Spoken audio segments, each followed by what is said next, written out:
after I learned what I'll dive into here today, I did $108,000 in one day. Eileen Wilder is a powerhouse speaker, and she's actually known as the Queen of Stages, and she's the visionary behind Speaking School and Wild and Free. I would actually get sick backstage because that fear was so in my body. So there were a couple things that started setting me free from that, and I love to set other people free from it. So number one is I fell in love almost with the fact that anybody could learn it. People's ability to smell BS from across the room is strong. And so sometimes the scary thing you don't want to say is the thing that the audience loves the most. First time you ever spoke on stage, total success or complete disaster? Complete disaster. It was the worst day of my life, probably. Okay, so walk me through, you spent years as a pastor before you got into selling from stage, persuasion, all this stuff.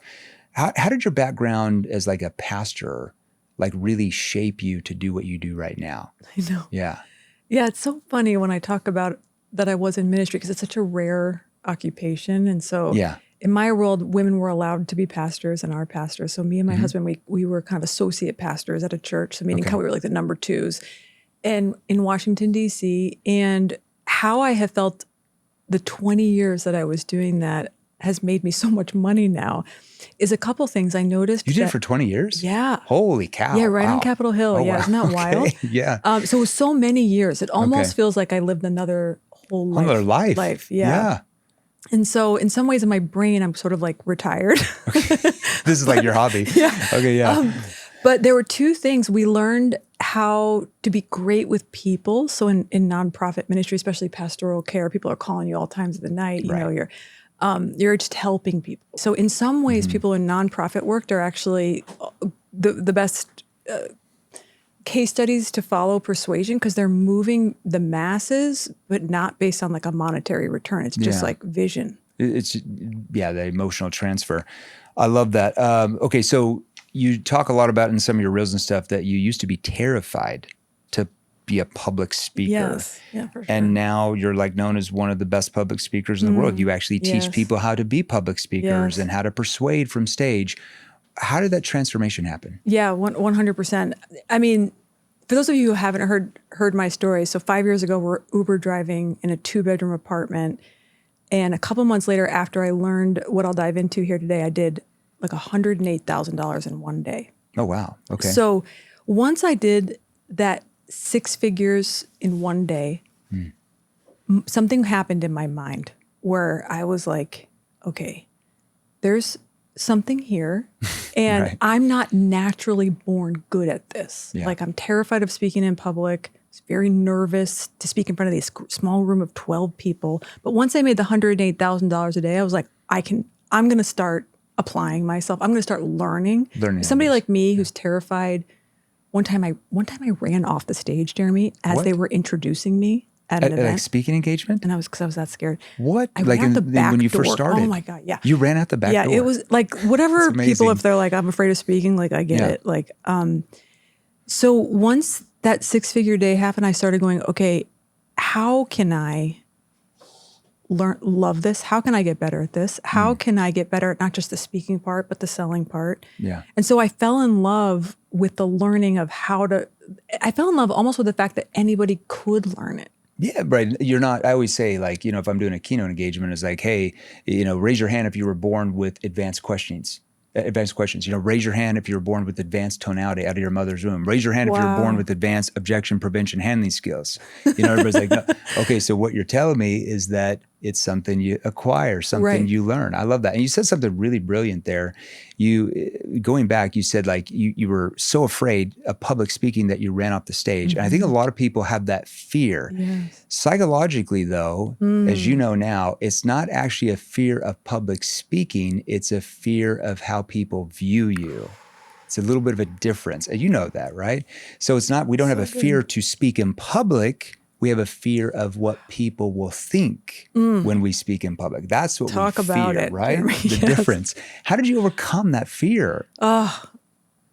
Well, I mean, I'm sort of sighing because I used to actually get nauseous and get sick. Like I would actually like literally get sick backstage. Yeah. Because that fear was so in my body.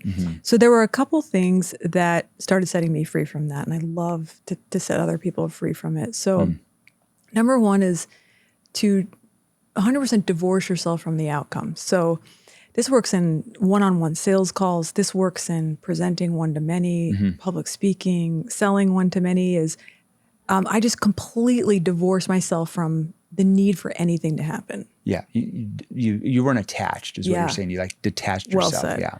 100%. So I'm just totally detached. So now when I'm like, okay, I, on purpose, am telling myself, I do not care what these people think. I don't care if they buy this or not. I don't care if they like, comment, reshare, tweet it out, shout me out on social, talk about me in the car on the car ride home. I don't care. I'm going to do this because I want to do this. And I'm going to do this. So point number one is divorce yourself from the outcome. Point number two is just to have fun. So once I started thinking like, okay, how could I have fun speaking right now? That really affected me. So like, how could I make this, speaking opportunity even more fun? Like how much fun could I have with this audience? That started kind of shaking up that tight energy that I had and making it fun. Then therefore, as you said, emotional transference for the audience. So the audience is having fun, I'm having fun. Yeah. There's no stress, no pressure. Well, and I think you hit on it there. Like you're detaching yourself, and a lot of it is the way I like to see it because I like that approach. The way I like to see it is like, hey, I have a message that can help these people, and if I don't get up on the stage, like I'm doing them a disservice. If I can't help them change their way of thinking to get these results, I offer them no value, and that's on me rather than how they're going to judge me. So it's just like you. That's so right though, because that third component of like helping the one or helping the person that was you 5 years ago really pulls you forward to get out of yourself, right? Not think it is never about us. It's never about you. It's about them. But your words, like when you get up on stage, like are changing the life of like that person in the family that, you're right that vision is powerful. 100%. I love it. Okay. So in sales, we talk about whether you're selling one to many or one to one, or maybe you're selling to a company, there might be 4 or 5 people on a Zoom or something. We talk about creating certainty rather than triggering uncertainty. Okay. Now, when you're selling in front of an audience, let's say you got an audience of 1,000 people and you're selling, something from stage, how are you transferring maybe a couple things? Like what are you doing up there to transfer that certainty into their mind to move them to take action to really get what they want? Yeah. Oh, I love this. So cool. So once I found out that I could do a 6-figure day, Jeffrey, my mind started going, okay, how can I reverse engineering doing like $1 million day or a multi-million-dollar day? So I figured out how many people I needed in the room to do $1 million day. And the number was like 220. So I needed 220 people to sell this like a 32K package. And that started now I have vision of like, oh, I'm really, really excited. So what I did during that pitch shifted me significantly because what I learned was, number one, command energy. So the command energy pose I took at that particular pitch, after it worked, I was like, okay, I'm just going to do this forever. What's command energy mean?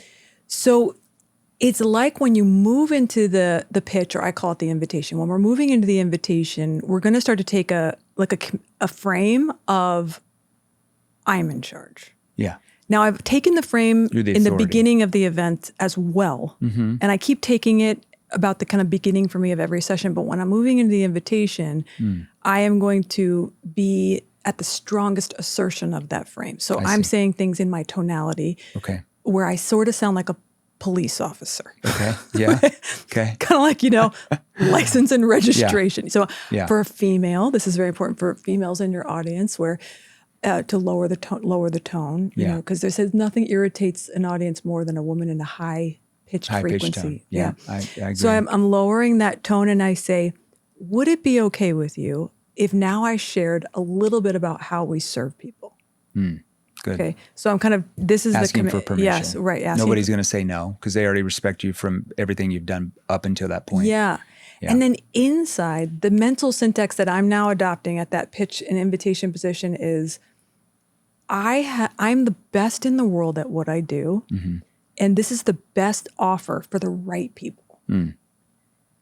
So then I'm saying in my head, right? But then outside, I'm saying, this isn't going to be right for all of you, but this will be perfect for some of you.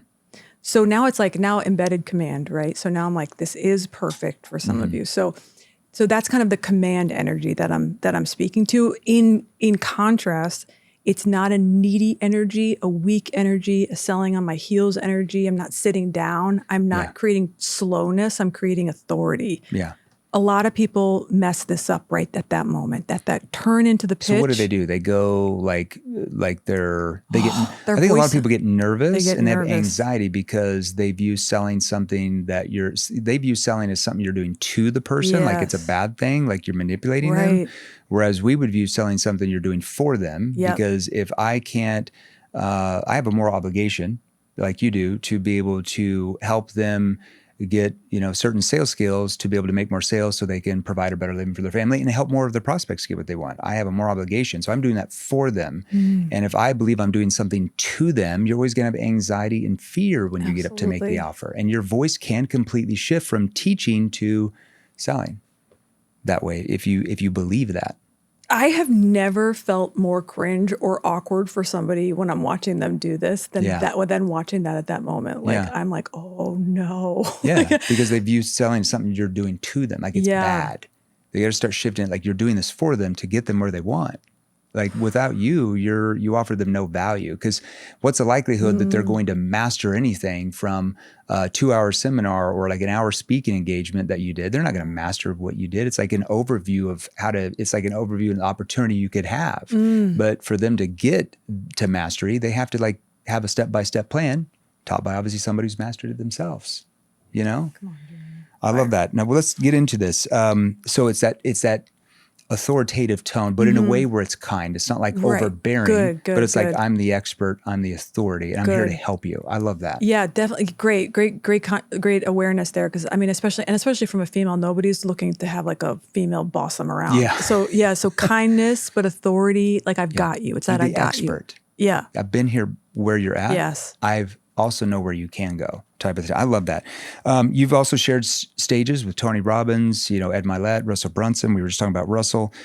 What's one thing that the top speakers you've seen, train from stage, sell from stage, what's one thing they all have in common besides what we just talked about? They're always making it about them. They're always making it about the audience. That's really where speakers miss it, I think. Yeah. Either they're too focused on them or they're too focused in nerding out about their material, so they're over teaching, which is the number one killer of sales. So true. And then why is that the number one killer of sales? Because that could be selling one-to-one. That like you're over like selling it, right? You're talking about the features and benefits. It's the same way. Yes. Or if you're on stage selling, or if you're selling to a group, you're overselling what you do, features, benefits. Why does that kill sales? Hey guys, Jeremy Miner here. A lot of you guys keep asking me really good questions in the comments on how to sell more. So the easiest way to actually get a hold of me is to actually text me way faster. So 480-418-6755. So text me at 480-418-6755, because here's the deal. I started this sales training company to help you finally master sales and persuasion once and for all, which is I know what you want to do. So text me and then let's get back to the show. It moves the brain over into the logical centers of the brain, or some would call it the analyst frame. It's moving the mind in any way, shape, or form away from the limbic centers of the brain, which is the emotional portion of the brain that is always active in a buying decision. So if we're over teaching, meaning going over into the information, we're talking about we're going deep into the math, we're going deep into points with no stories. Yeah.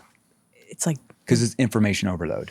And so they feel information overload, like, oh, I got to figure out all this stuff that I just got overloaded with, and they're paralyzed from actually mastering it, because you're never going to master that from an hour or two or even a couple 2 or 3 day seminar. Right. What's the saying? You can't teach a kid how to ride a bike at a seminar. Right. I love that. So they make it all about the audience. They Always don't about the overteach. They give enough value, but they're also doing that to get them to open up emotionally because, and once again, they're not doing that to them. They're doing that for them. Yes. Because if they can't open them up emotionally, there's no need they don't feel any need to change. And I was just going to add to my point about, I think the way they're making it about them is not just getting out of, like, it's not about the speaker themselves. It's more particularly they are making it about the audience by using emotional storytelling. Yeah.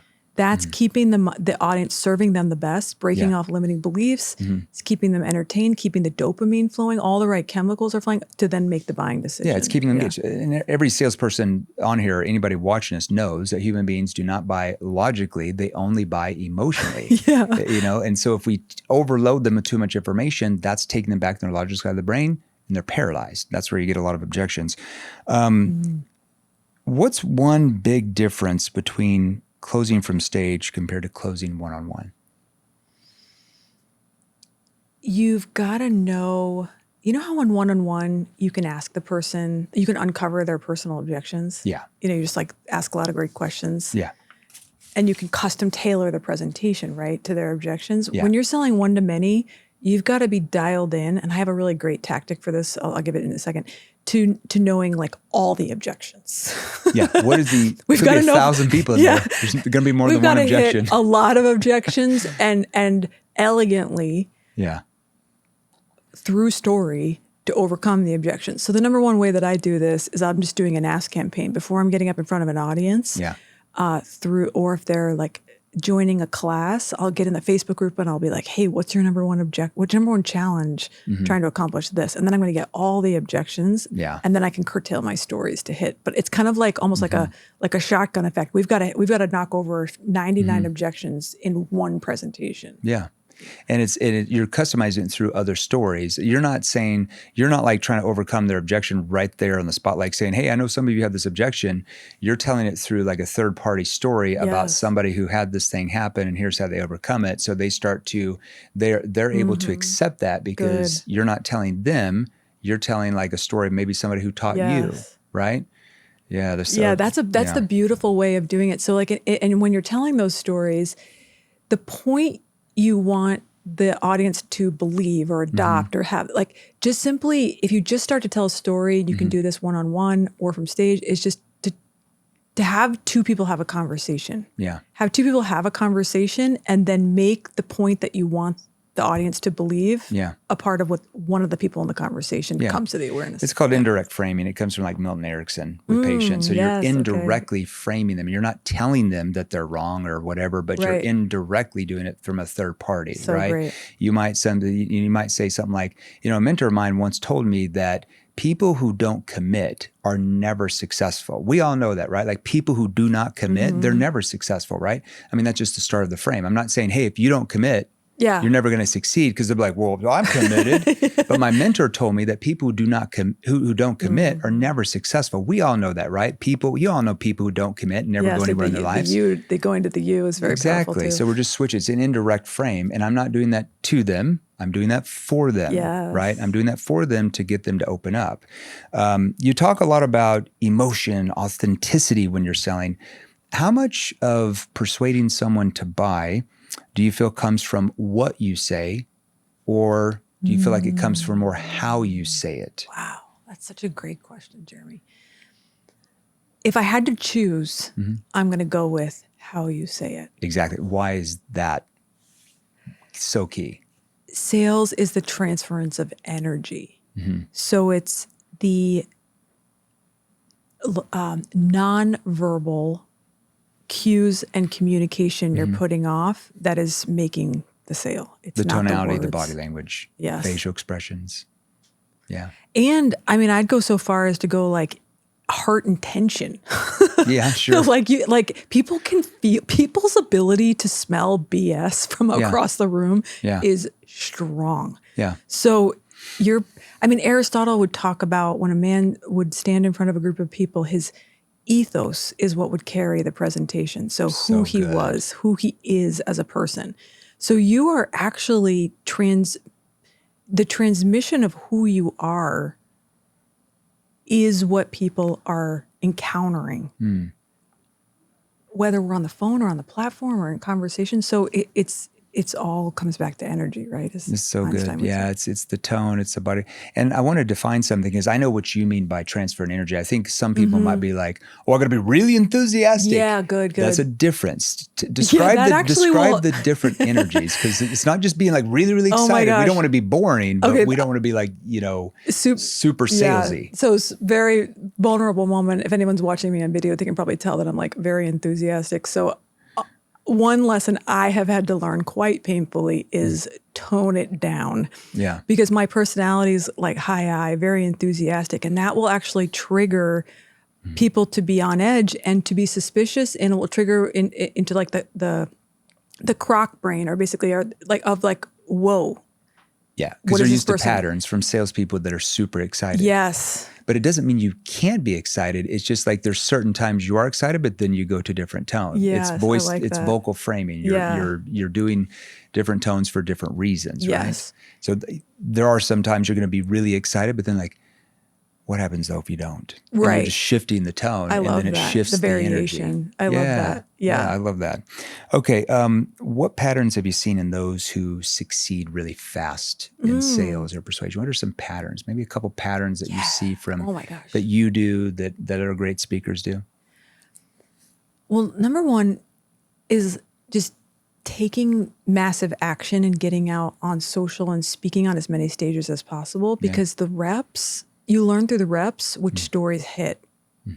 And you learn from the reps what the audience is responding to. Like, I didn't know, Jeremy, until I got up in front of a very small audience, that people cared that my husband used to be Uber driving 5 years ago. Really? I thought I was quite ashamed of that fact. I never wanted to tell anybody. Oh, wow. Okay. I'm like, I'm in a 2-bedroom apartment. I'm homeschooling. My husband's Uber driving. Yeah. So one presentation, I thought, I don't really care what this group of people think. I'm just going to say it. So I said it. And afterward, that's what they came up and told me. Because I identified with you. Yeah. Yeah. And so sometimes the scary thing you don't want to say is the thing that the audience loves the most. Because it makes you human. It makes you human. They're like, hey, well, she can do it, but I can't do it. But if she knows, like, hey, 5 years ago, like, we were driving Uber and look where we're at now, they're like, whoa, well, if she did that, maybe I can. Right. Maybe I can learn how to do and it. I was not aware of that until the rep. So I think people who are doing 6-7-figure days, they're taking every opportunity to share, to volunteer in the community, in the mastermind. Hey, I'd love to present on this. They're serving so they can get reps on the mic, on the stage. Just makes you better, right? Yeah. Because you get into the right pattern. And same thing with me, as I've spoken more, I've always adjusted from when I started back in 2022 after COVID or whatever.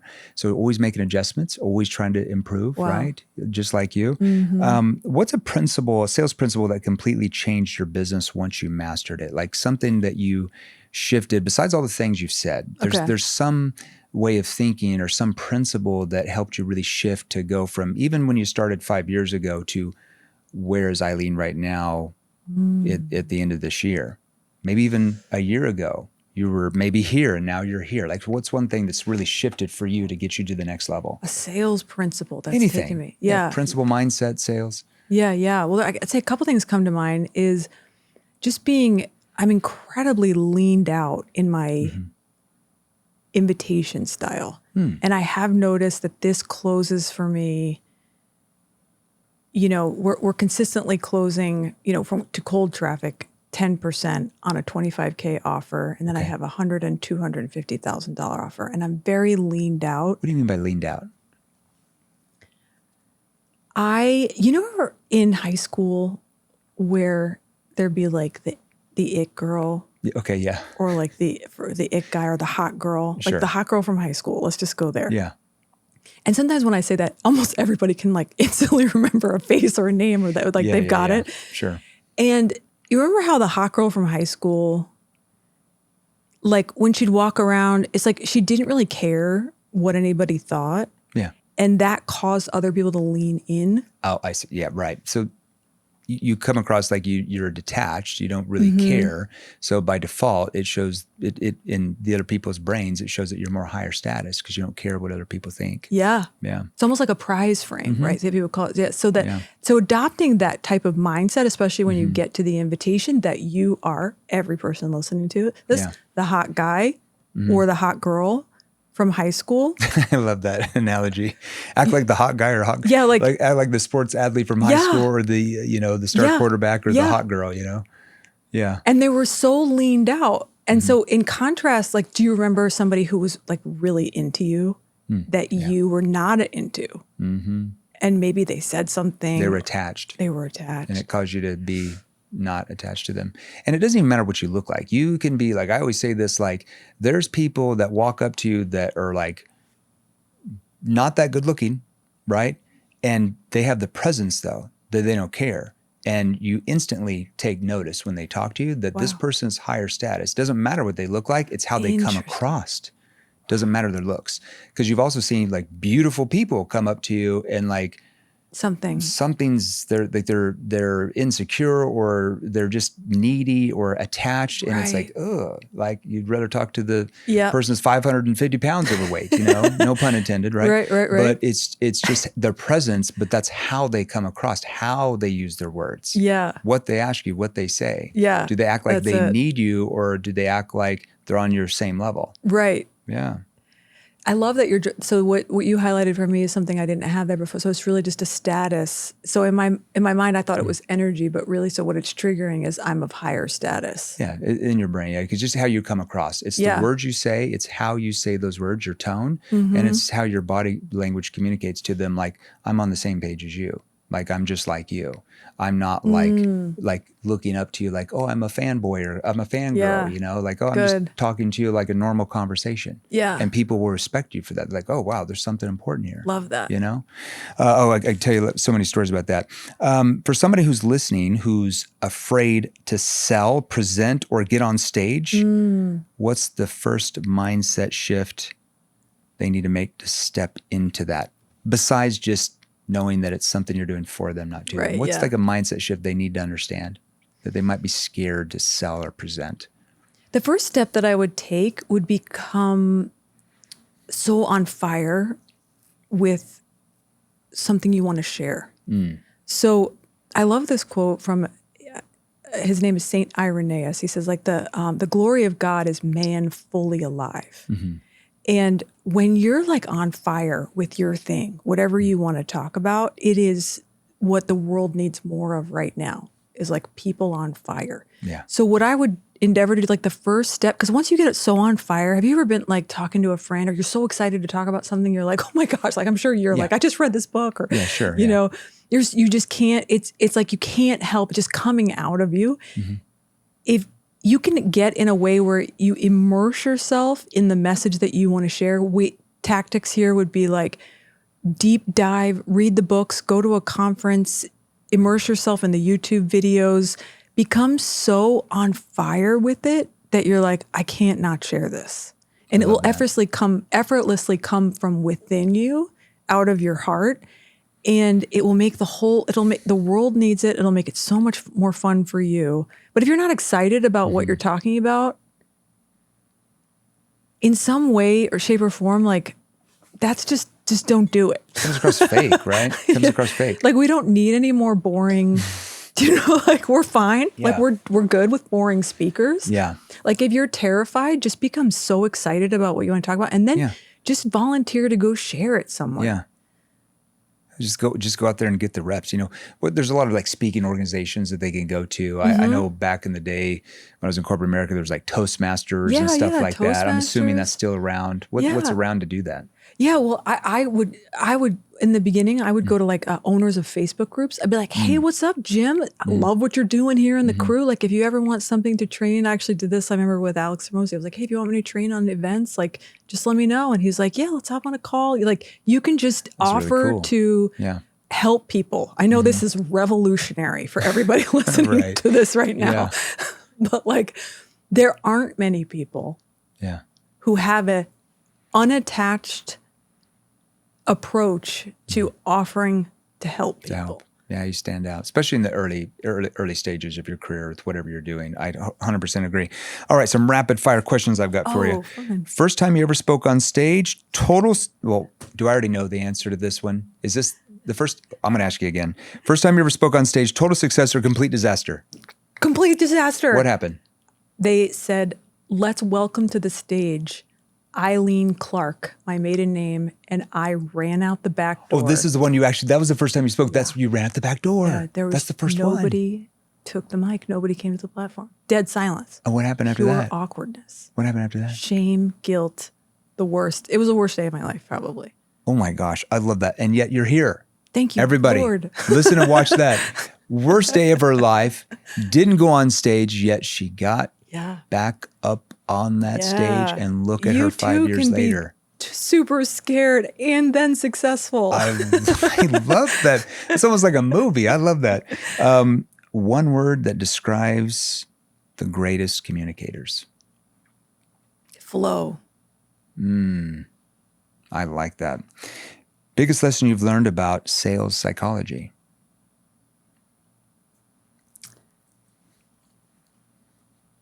Picture it in your mind, and then you'll make the sale. I love that. Visualizing what's going to happen. Visualization. I like that. If you could share the stage with anyone in the history of the world, who would you share that stage with? Okay, this is going to be a deep cut. This is Elsie Lincoln Benedict, New Thought author, introduced to me by Russell Brunson. Okay. She was the greatest speaker of her era. Really? The 1920s, 30s, 40s. Okay. And she made something like $10 million, which back then was like $1 billion. It's $100 million. And now. I think she spoke to 3 million people, but think about this like pre-social media, right? So she was filling stadiums as a female. So something about her is just incredibly prolific and a dynamic. What did she speak about?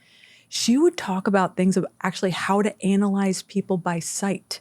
Really? So she was into Jungian, Reichian psychology, where you can look at body frames, and it was almost like personality stuff, but a lot of just success teaching, mindset teaching. Wow, it wasn't amazing. sales. She never moved over into like business and sales, but it was just kind of straight success principles. How to analyze people. Interesting.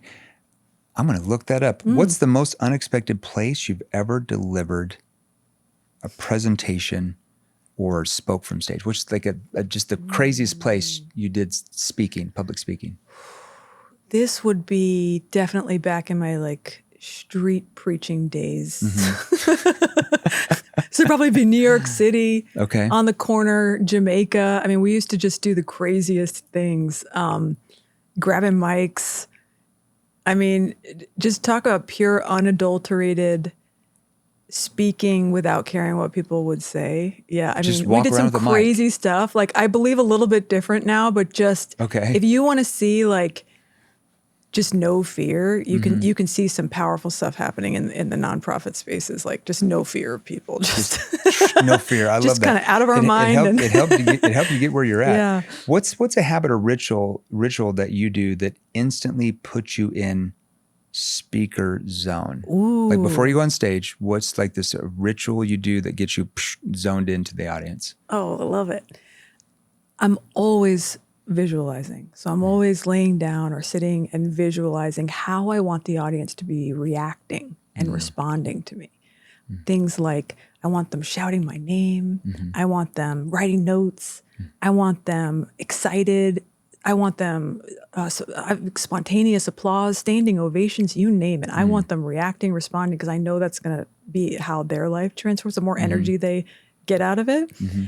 Walking up to me afterwards, wanted to hand me money, invite me places, do deals. Like, I mean, I'm going through a whole movie in my mind.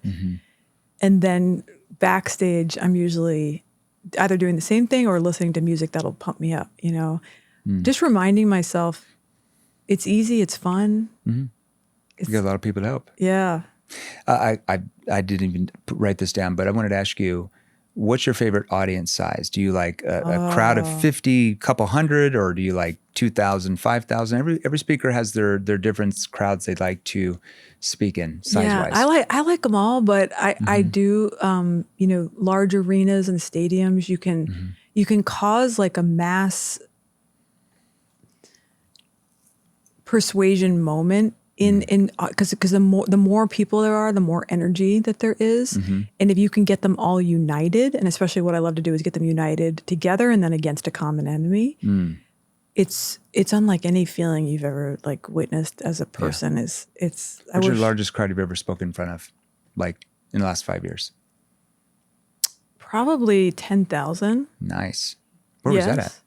I think that was FHL when they did in-person and virtual. Oh, I see. Okay. Yeah. Awesome.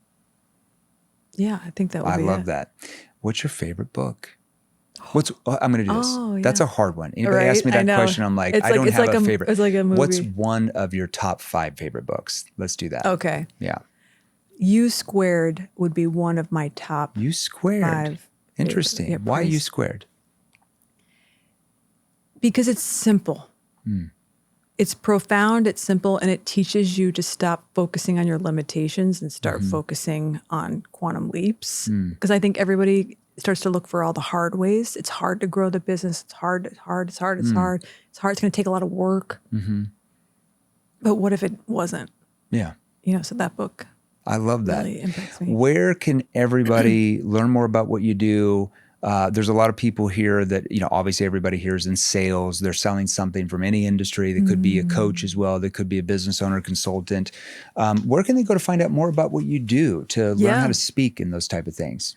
Yeah. The best way right now would be a book that I have where I dive deep into sales, offers, selling from stage. It's called Financially Free. Love it. So it's financiallyfreebook.com. Financiallyfreebook.com. All right, everybody, put that in the show notes. Go to financiallyfreebook.com. Tongue twister. Get her book. I can assure you, I've seen her speak from stage. She's one of the best I've ever seen.